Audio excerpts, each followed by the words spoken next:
Doctor Babasaheb Ambedkar म्हणतात, मला कशाचा त्रास होत आहे आणि कशाचे दुःख हे तुम्हा लोकांना माहीत नाही. माझी पहिली खंत ही आहे की माझे जीवन कार्य मी पूर्ण करू शकलो नाही.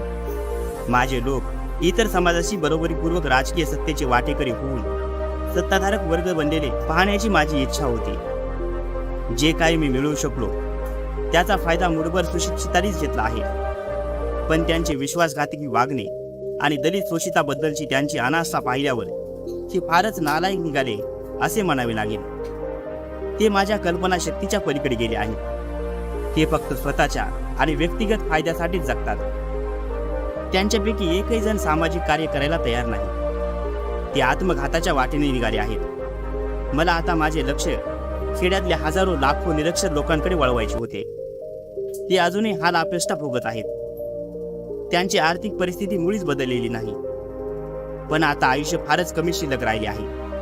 कोणीतरी पददलित वर्गातून माझ्या हयातीत पुढे येईल आणि माझ्या पश्चात ही चळवळ पुढे चालविण्याची अवजड जबाबदारी पत्कारेल अशी माझी अपेक्षा होती. पण हे आव्हान पेलू शकेल असा कोणीच माझ्या डोळ्यासमोर येत नाही. माझ्या या सहकाऱ्यांबद्दल ते ही चळवळ चालवितील असा माझा विश्वास आणि भरोसा होता. ते आज नेतृत्वासाठी आणि सत्तेसाठी एकमेकात भांडत आहेत.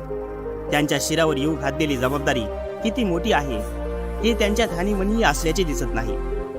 हा देश आणि येथील लोक यांची आणखी काही काळ सेवा करण्याची संधी मला हवी होती. या देशातील लोक एवढे जातीग्रस्त आणि पूर्वग्रह पीडित आहेत. येथे जन्माला येणे पातक आहे.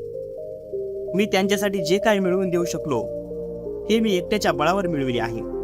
ते करताना काळीत पिळवटून टाकणाऱ्या संकटाशी आणि अनंत अडचणीचा मुकाबला मला करावा लागला आहे. सगळीकडूनच विशेषतः हिंदू वर्तपत्रांकडून माझ्यावर शिव्याशापांचा वर्षाव सतत होत राहिला. जन्मभर मी माझ्या विरोधकांशी संघर्ष केला.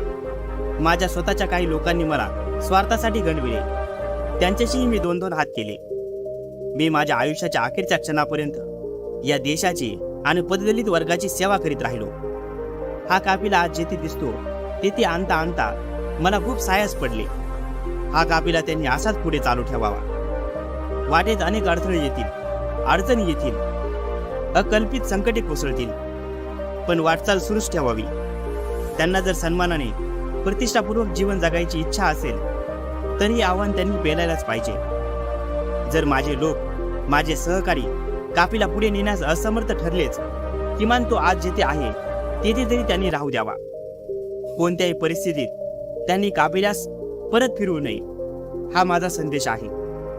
बहुधा हा शेवटचा संदेश आहे आणि या गांभीर्याला नजरेआड केले जाणार नाही अशी खात्री मला वाटते.